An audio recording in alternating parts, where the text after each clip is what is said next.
तो आप सबको तो पता ही है कि मैं संडे को गुरुद्वारे गई थी, फोर बंगलो वाला अंधेरी में, और फिर वहाँ पे मेरा फ्रेंड आया था और जिसके साथ मैं निकल गई नेक्स्ट डेस्टिनेशन के लिए। तो चलो बताती हूँ आगे के ब्लॉग में।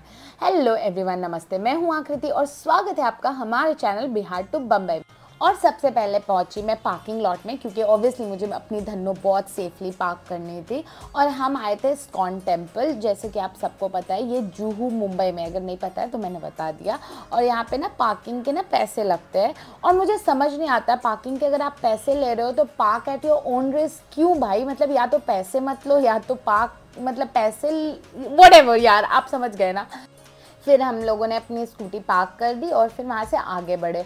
और वहाँ से घुसते के साथ मतलब मुझे सिर्फ खाने के रेस्टोरेंट और कैफ़ेज़ और सब चीज़ें दिख रही थी। मतलब बहुत सारे ऑप्शन है। अगर आप लोग कहीं बाहर से आ रहे हो और मंदिर का दर्शन कर रहे हो तो आपको सोचने की ज़रूरत नहीं है, आपको खाने के लिए यहाँ बहुत कुछ मिल जाएगा। इनसाइड अंदर में जाने के बाद तो स्नैक्स के बहुत सारे ऑप्शंस है और काउंटर्स लगे हुए हैं, तो आपके अकॉर्डिंग आप जो भी खाना चाहते हो, प्रॉपर लंच या स्नैक्स, तो आप सब खा सकते हो। फिर हमें पता चला कि मंदिर अभी बंद है और 4 बजे ओपन होगी, तो हमने सोचा कि चलो तब तक हम ना मंदिर का दर्शन कर लेते हैं, पूरा सब घूम लेते हैं जब तक। और मैं पहले भी यहाँ आ चुकी हूँ बट मेरा फ्रेंड फर्स्ट टाइम आया था, तो मैंने बोला चलो मैं तुम्हें दिखाती हूँ। तो ये ना मंदिर का सामने का एंट्रेंस है और इसके ना लेफ्ट साइड में जूते चप्पल का स्टैंड है, तो अगर आप यहाँ आ रहे हो तो यहाँ पे जूते चप्पल आप रखवा सकते हो स्टैंड पे। और ये पूरा मंदिर एरिया है और बहुत खूबसूरत है, लिटरली लाइक बहुत ज़्यादा खूबसूरत।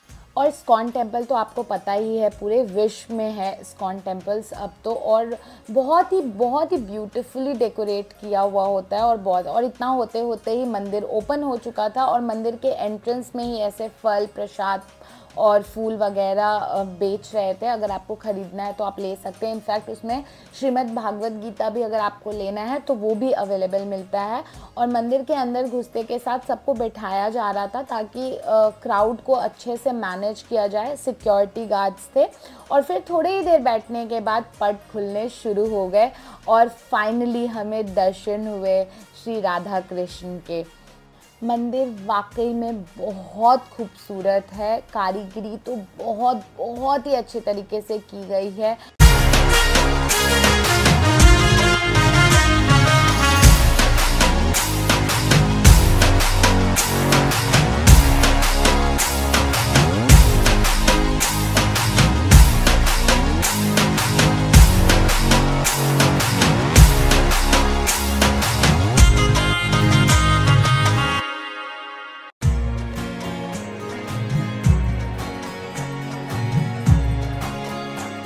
काफ़ी लोग आए हुए थे, बहुत ज़्यादा भीड़ थी। आई डोंट नो आपको इस वीडियो में कितना समझ में हो, लेकिन जो प्रांगण है उन मंदिर के अंदर का जो एरिया है वो काफ़ी बड़ा है और सब तरफ से लोग भरे हुए थे, बैठे हुए थे। कुछ लोग अपना ध्यान कर रहे थे, कुछ जप मंत्र मालाएं जप रहे थे और बहुत ज़्यादा भीड़ थी।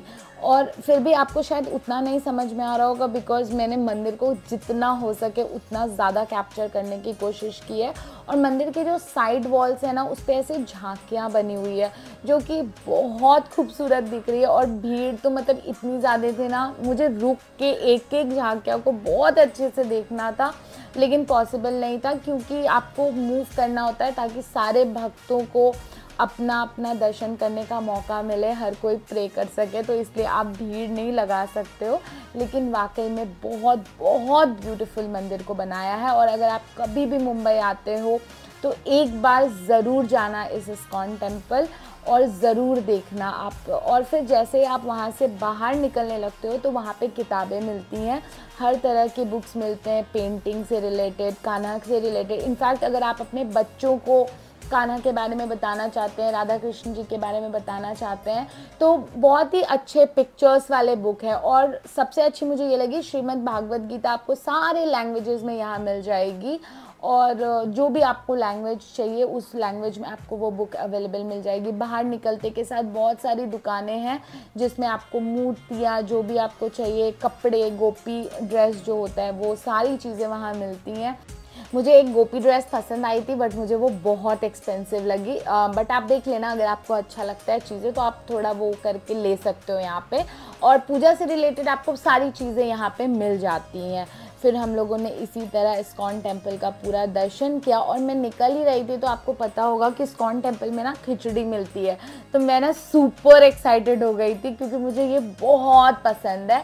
लेकिन मैंने पास जाके देखा तो आज खिचड़ी नहीं बनी थी, ये दाल चावल और जो काबुली चना होता है वो मिक्स करके थोड़ा था, बट प्रसाद तो मिला, उस बात की बहुत ज़्यादा खुशी थी और मैंने बहुत चाव से प्रसाद खाया। और मतलब आज का दिन ही मानो बन सा गया था, सुबह लंगर से शुरुआत हुई और अब इस्कॉन का प्रसाद भी मिल गया और इसी तरह से हम लोगों ने बहुत एंजॉय किया। और इसी के साथ हमारा इस्कॉन का जो दर्शन था वो पूरा हुआ, प्रसाद भी मिल गया, राधा कृष्ण जी के दर्शन भी हो गए और फिर हम लोग वहाँ से निकल गए।